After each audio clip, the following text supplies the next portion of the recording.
ഈ കഷ്ടത നിറഞ്ഞ, ദുഃഖം നിറഞ്ഞ, വേദന നിറഞ്ഞ, തിന്മ നിറഞ്ഞ ഈ ലോകത്തിൽ നിന്ന് എനിക്കെൻ്റെ ഇരുൾ അടഞ്ഞ വഴികളിൽ തിരുനാളമാകുവാൻ ഇന്നത്തെ ചിന്ത. എല്ലാവർക്കും ക്രിസ്തീയ വന്ദനം. ഇന്നത്തെ ചിന്ത അതിൻ്റെ ഏറ്റവും സമാപനത്തിലേക്ക് എത്തിയിരിക്കുന്നു. വെളിപ്പാട് പുസ്തകം 22-ാം അധ്യായമാണ് ഇന്ന് നമുക്ക് ചിന്തയ്ക്കായിട്ടുള്ളത്. കഴിഞ്ഞ അനേക അധ്യായങ്ങളിലൂടെ കർത്താവിൻ്റെ വചനം കേൾപ്പാൻ ദൈവം നമുക്ക് കൃപ ചെയ്തു. ദൈവവചനം സംസാരിച്ച എല്ലാ ദൈവദാസിദാസന്മാരെ ദൈവം അനുഗ്രഹിക്കട്ടെ.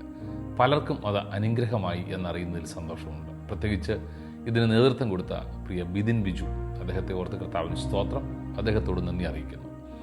ഇന്ന് നമുക്ക് ലഭിച്ചിരിക്കുന്ന വേദഭാഗം വെളിപ്പാട് പുസ്തകം 22-ാം അധ്യായമാണ്. വിശുദ്ധ ബൈബിളിലെ ഏറ്റവും അവസാനത്തെ പുസ്തകം എന്ന് നാം വിളിക്കുന്ന വെളിപ്പാട് പുസ്തകം 22-ാം അധ്യായം എന്ന് പറയുന്നത്, അവിടെ ഏറ്റവും പ്രധാനപ്പെട്ട ഒരു ചിന്ത എന്ന് പറയുന്നത് കർത്താവിൻ്റെ രണ്ടാമത്തെ വരവാണ്.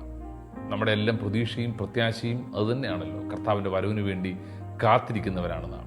22-ാം അധ്യായത്തിൻ്റെ 7-ാമത്തെ വാക്യത്തിലേക്ക് വരുമ്പോഴത്തേനും നമുക്ക് കാണാൻ കഴിയുന്ന കാര്യം 22-ന്റെ 7-ാമത്തെ വാക്യം. അവിടെ പറയുന്നു, ഞാൻ വേഗത്തിൽ വരുന്നു. കർത്താവ് പറയുന്നു, ഞാൻ വേഗത്തിൽ വരുന്നു. ഇനി ലോകത്തിൽ നടക്കാനുള്ള ഏറ്റവും വലിയ സംഭവം എന്ന് പറയുന്നത് കർത്താവിൻ്റെ രണ്ടാമത്തെ വരവാണ്. നാം എന്താണ് ചെയ്യേണ്ടത്? ഈ കർത്താവിൻ്റെ വരവിന് വേണ്ടി നമുക്ക് ഒരുങ്ങാൻ കഴിഞ്ഞിട്ടുണ്ടോ? അപ്പം ഇവിടെ പറയുന്നു, കർത്താവ് വേഗത്തിൽ വരികയാണ്. കർത്താവിൻ്റെ വരവെന്ന് പറയുന്നത് എത്രയും വേഗത്തിൽ അത് നടക്കും എന്ന് നമുക്ക് ഉറപ്പുണ്ട്. അതുകൊണ്ട് തന്നെ ദൈവത്തിൻ്റെ വചനം നമ്മെ വീണ്ടും ഉത്സാഹിപ്പിക്കുന്നു. ആ കുഞ്ഞാടിനോട് കൂടെ ഒരുമിച്ച് ആ കർത്താവ് ഒരുക്കുന്ന നിത്യഭവനത്തിൽ വസിപ്പാനായിട്ടുള്ള ഒരാഹ്വാനം. അതെ, ഇനിയും ഞാൻ പറഞ്ഞു, കർത്താവിൻ്റെ വരവിന് വേണ്ടി നാം നോക്കി പാർക്കുകയാണ്. എന്നാൽ തൊട്ട് താഴേക്ക് വരുമ്പോൾ അവിടെ വീണ്ടും എടുത്തു പറയുന്ന ഒരു കാര്യമുണ്ട്. 11-ാമത്തെ വാക്യം 22-ാം അധ്യായം, അനീതി ചെയ്യുന്നവൻ ഇനിയും അനീതി ചെയ്യട്ടെ, അഴുക്കുള്ളവൻ ഇനിയും അഴുക്കാടട്ടെ. അതായത് അനീതിയിലും അഴുക്കിലും ജീവിക്കുന്നവർ അങ്ങനെ തന്നെ തുടരട്ടെ, കാരണം ഇനിയും സമയം ഇല്ല. നമ്മുടെയൊക്കെ ജീവിതത്തിൽ ദൈവം നമുക്ക് ഒത്തിരിയേറെ ഗ്രേസ് ടൈമുകൾ തരുന്നുണ്ട്, ഒത്തിരി അവസരങ്ങൾ തരുന്നുണ്ട്. ഇന്നല്ലെങ്കിൽ നാളെ രക്ഷിക്കപ്പെടും, നാളെ ശരിയാകും, പിന്മാറ്റത്തിൽ നിന്ന് മടങ്ങി വരും എന്നൊക്കെ കർത്താവ് ചിന്തിക്കുന്നുണ്ട്. എന്നാൽ ഇനിയും നമുക്ക് സമയമില്ല.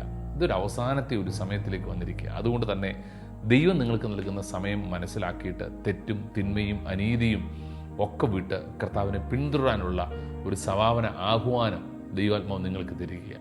2 വാക്കുകൾ വീണ്ടും എടുത്ത് പറയുന്നുണ്ട്. വിശുദ്ധൻ ഇനിയും തന്നെ വിശുദ്ധീകരിക്കട്ടെ, നീതിമാൻ ഇനിയും നീതി ചെയ്യട്ടെ. ദൈവം നമ്മെ വിളിച്ചത് അശുദ്ധിക്കല്ല, വിശുദ്ധിക്ക് വേണ്ടി. നമ്മുടെയൊക്കെ ജീവിതത്തിൽ വിശുദ്ധമായത് സംസാരിക്കാൻ, വിശുദ്ധമായത് കേൾക്കാൻ, വിശുദ്ധമായത് പറയാൻ, വിശുദ്ധൻ എന്നുള്ള പേര് വിളിക്കപ്പെടുവാൻ ദൈവം നമുക്ക് കൃപ ചെയ്യട്ടെ. പല സഭകളും പലരെയും വിശുദ്ധരായി പ്രഖ്യാപിക്കാറുണ്ട്. എന്നാൽ ലോകത്തിലെ ആളുകളോ സഭയോ ചെയ്യുന്നതിനേക്കാൾ അപ്പുറത്ത് ദൈവം ഒരാളെ വിശുദ്ധനായി കണ്ടാൽ അവനാണ് യഥാർത്ഥത്തിൽ വിശുദ്ധൻ എന്ന് പറയുന്നത്. മനുഷ്യരാരും പെർഫെക്റ്റ് അല്ല, എന്നാൽ യേശുവിൻ്റെ രക്തം നമ്മെ ശുദ്ധീകരിക്കുന്നു. അതുകൊണ്ടാണ് നമുക്ക് ആ വിശുദ്ധിയിലേക്ക് നടന്നെടുക്കാൻ കഴിയുന്നത്. എൻ്റെ വിശുദ്ധരെ ചേർക്കാൻ വേണ്ടിയാണ് കർത്താവ് വരുന്നത്. അപ്പോൾ കർത്താവിൻ്റെ ഓരോ ആസനമായിരിക്കുന്നത് കൊണ്ട് തന്നെ നമുക്ക് ചെയ്യാൻ കഴിയുന്ന ഏറ്റവും പ്രധാനപ്പെട്ട കാര്യം, കർത്താവെ വേഗം വരണമേ എന്ന് പ്രാർത്ഥിക്കാം. 22-ാം അധ്യായത്തിൻ്റെ ഏറ്റവും അവസാനത്തെ വാക്യത്തിലേക്ക് ഇവിടെ പറയുന്ന കാര്യം, ആമേൻ കർത്താവെ വേഗം വരണം. മണവാട്ടിയുടെ ഒരു പ്രാർത്ഥന ഇതാണ്, കർത്താവെ നീ വേഗം വരണമേ. ഈ കഷ്ടത നിറഞ്ഞ, ദുഃഖം നിറഞ്ഞ, വേദന നിറഞ്ഞ, തിന്മ നിറഞ്ഞ ഈ ലോകത്തിൽ നിന്ന് എനിക്കെൻ്റെ കർത്താവിനോട് കൂടെ ചേരണം, കർത്താവിനോട് വസിക്കണം. അതുകൊണ്ട് കർത്താവെ നീ വേഗം വരണേ. പല സമയത്തും ചില ആൾക്കാർ പറയാറുണ്ട്, കർത്താവ് ഇങ്ങ് വന്നാൽ മതി, എനിക്കിനി ജീവിക്കണ്ട എന്നൊക്കെ പറയാറുണ്ട്. എന്നാൽ പല ആളുകളും അതൊക്കെ ചുമ്മാ അങ്ങ് പറയുന്നതാണ്. കഴിഞ്ഞ ദിവസം ആരോ പറയുന്നത് കേട്ടു, ഒരു പ്രസംഗൻ തൻ്റെ പ്രസംഗത്തിൽ ചോദിച്ചൊരു ചോദ്യം ഇതായിരുന്നു, കർത്താവ് വന്നാൽ പോകും എന്ന് ഉറപ്പുള്ളവർ അല്ലെങ്കിൽ പോകാൻ തയ്യാറുള്ളവർ എത്ര പേരുണ്ട്? കരങ്ങൾ ഉയർത്തും. 100-500 പേരിരിക്കുന്ന ഒരു മീറ്റിങ്ങിൽ എല്ലാവരും കരങ്ങൾ ഉയർത്തി, എല്ലാവരും റെഡിയാണെന്ന് പറഞ്ഞു. ആ ദേവദാസൻ രണ്ടാമതൊരു ചോദ്യം ചോദിച്ചു. ആ ചോദ്യം ഇതായിരുന്നു, ഇപ്പോൾ വന്നാൽ പോകാൻ ആരെല്ലാം ഒരുക്കമാണ്? കരങ്ങൾ ഉയർത്താം. ആരുടെയും കരങ്ങളില്ല. എല്ലാവരും റെഡിയാണെന്ന് പറയുന്നു, പക്ഷേ ഇപ്പോൾ വന്നാൽ ആർക്കും പോകാൻ താല്പര്യമില്ല. ഒത്തിരി കാര്യങ്ങൾ നമുക്ക് ചെയ്തു തീർക്കാനുണ്ട്, പല കാര്യങ്ങൾ ക്രമീകരിക്കാനുണ്ട്. കർത്താവെ നീ വളരെ സമാധാനത്തിൽ വന്നാൽ മതി എന്നാ പറയുന്ന. വെളിപ്പാട് പുസ്തകത്തിൽ യോഹന്നാൻ അപ്പോസ്തലൻ എഴുതുമ്പോൾ ഏറ്റവും അവസാന വാക്യം പറയുന്നു, ആമേൻ കർത്താവെ നീ വേഗം വരണമേ. നമ്മുടെയൊക്കെ മനസ്സിൽ കർത്താവിൻ്റെ വരവിനെ ഒന്നുകൂടെ പെട്ടെന്നാക്കണം, വളരെ വേഗത്തിൽ വരണം. എനിക്ക് കർത്താവിനെ കാണാൻ അത്രയ്ക്ക് ഇഷ്ടമായി, കർത്താവ് വേഗം വരണം. ചില വീടുകളിലൊക്കെ കുഞ്ഞുങ്ങൾ അപ്പനോടോ അമ്മയോടോ ഒക്കെ പറയും, ദൂരെയൊക്കെ പോയിട്ടുള്ളവരാണെ, പപ്പ പെട്ടെന്ന് വരണം, എനിക്ക് പപ്പയെ കാണണം എന്ന് പറയുന്ന പോലെ, കർത്താവ് എനിക്ക് അങ്ങേ കാണണം, അങ്ങയുടെ മുഖത്തെ കാണണം. എനിക്കതാണ് പ്രതീക്ഷ, അതാണ് പ്രത്യാശ. എന്തിനാ കർത്താവ് വരുന്നതെന്നുകൂടെ അവിടെ പറയുന്നുണ്ട്. കർത്താവ് വരുന്നത് നമ്മെ ചേർപ്പാനാണ്.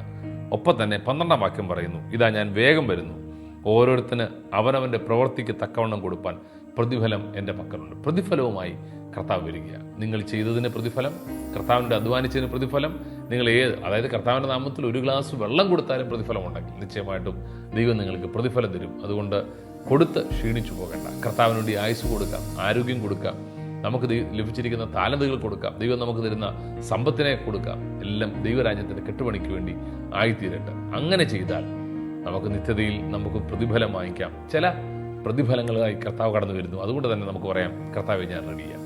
അതെ, കർത്താവിൻ്റെ വരവിൽ നമുക്ക് ഒരുമിച്ച് കാണണം, യേശുവിൻ്റെ വരവിൽ നമുക്ക് ഒരുമിച്ച് പോകണം. ആ പ്രതീക്ഷയോടെ കർത്താവിനെ നമുക്ക് ജീവിക്കാം. ദൈവം നിങ്ങളെല്ലാം അനുഗ്രഹിക്കട്ടെ. ആരെങ്കിലും പിന്മാറി ദൈവത്തിൽ നിന്ന് അകന്നു പോയെങ്കിൽ ദൈവത്തോട് അടുത്ത് വരണം, കർത്താവിൻ്റെ വരവാസനമായിരിക്കുക. ഏതെങ്കിലുമൊക്കെ തെറ്റിൽ പെട്ടുപോയെങ്കിൽ this is the time you can come back. മടങ്ങി വരാനുള്ള സമയമാണ്. കർത്താവ് പറയുന്നു, ഇനിയും നീ മടങ്ങി വാ. ഇത് തന്നെയാണ് സമയം എന്ന് പറയുന്നത്. അതിനെ കർത്താവ് തന്നെ സഹായിക്കട്ടെ. ഒരു വാക്ക് പ്രാർത്ഥിക്കാം. പ്രത്യേകിച്ച് ഈ ഒരു ശുശ്രൂഷയിൽ പ്രസംഗിക്കുകയും നമ്മളോടൊപ്പം വചനം പറഞ്ഞു തരികയൊക്കെ ചെയ്ത് ഒത്തിരി ദൈവദാസിദാസന്മാരുണ്ട്. അവരൊക്കെ അനുഗ്രഹിച്ചു പ്രാർത്ഥിക്കാം. ഒപ്പം ഇന്ന് ഈ വചനം കേൾക്കുന്ന നിങ്ങൾക്ക് ഇത് അനുഗ്രഹമാകട്ടെ. കർത്താവെ, ഞങ്ങൾ ഒരുമിച്ച് അങ്ങയുടെ സന്നിധിയിലേക്ക് കടന്നു വരുന്നു. കർത്താവ് ഞങ്ങളെ അങ്ങയുടെ സന്നിധിയിൽ ചേർപ്പാൻ ഒരുങ്ങിയിരിക്കുന്നതിനെ ഞങ്ങൾ നന്ദി പറയുന്നു. കർത്താവിൻ്റെ വരവിൽ പോകാൻ ഞങ്ങളും ഒരുക്കമാകാൻ ദൈവം ഞങ്ങളെ സഹായിക്കണം. ആരെങ്കിലും പിന്മാറിയിരിക്കുന്നെങ്കിൽ അവരെ മടക്കിക്കൊണ്ട് വരണം. കർത്താവിനോട് ചേർന്ന് യാത്ര ചെയ്യാൻ ദൈവം കൃപ ചെയ്യണം. കഴിഞ്ഞ ചില ദിവസങ്ങളായി, നാളുകളായി ദൈവവചനം ഈ ഒരു മീഡിയയിലൂടെ പ്രസംഗിച്ച, ഇന്നത്തെ ചിന്തയിലൂടെ പ്രസംഗിച്ച ഞങ്ങളുടെ സഹോദരി സഹോദരന്മാർ, ദൈവദാസന്മാരെല്ലാം ഞങ്ങൾ അനുഗ്രഹിക്കുന്നു. അവരെ നന്മയോടെ അനുഗ്രഹത്തോടെ നിർത്തണം. എല്ലാം അനുഗ്രഹത്തിനും നന്മയ്ക്കുമാക്കി തീർക്കണം. അങ്ങയുടെ വരവിന് വേണ്ടി ഞങ്ങളെ ഒരുക്കുവാൻ ദൈവം സഹായിക്കുന്നു. യേശുവിൻ്റെ നാമത്തിൽ തന്നെ ആമേൻ. God bless you. ദൈവം നിങ്ങളെ അനുഗ്രഹിക്കട്ടെ. Thank you so much.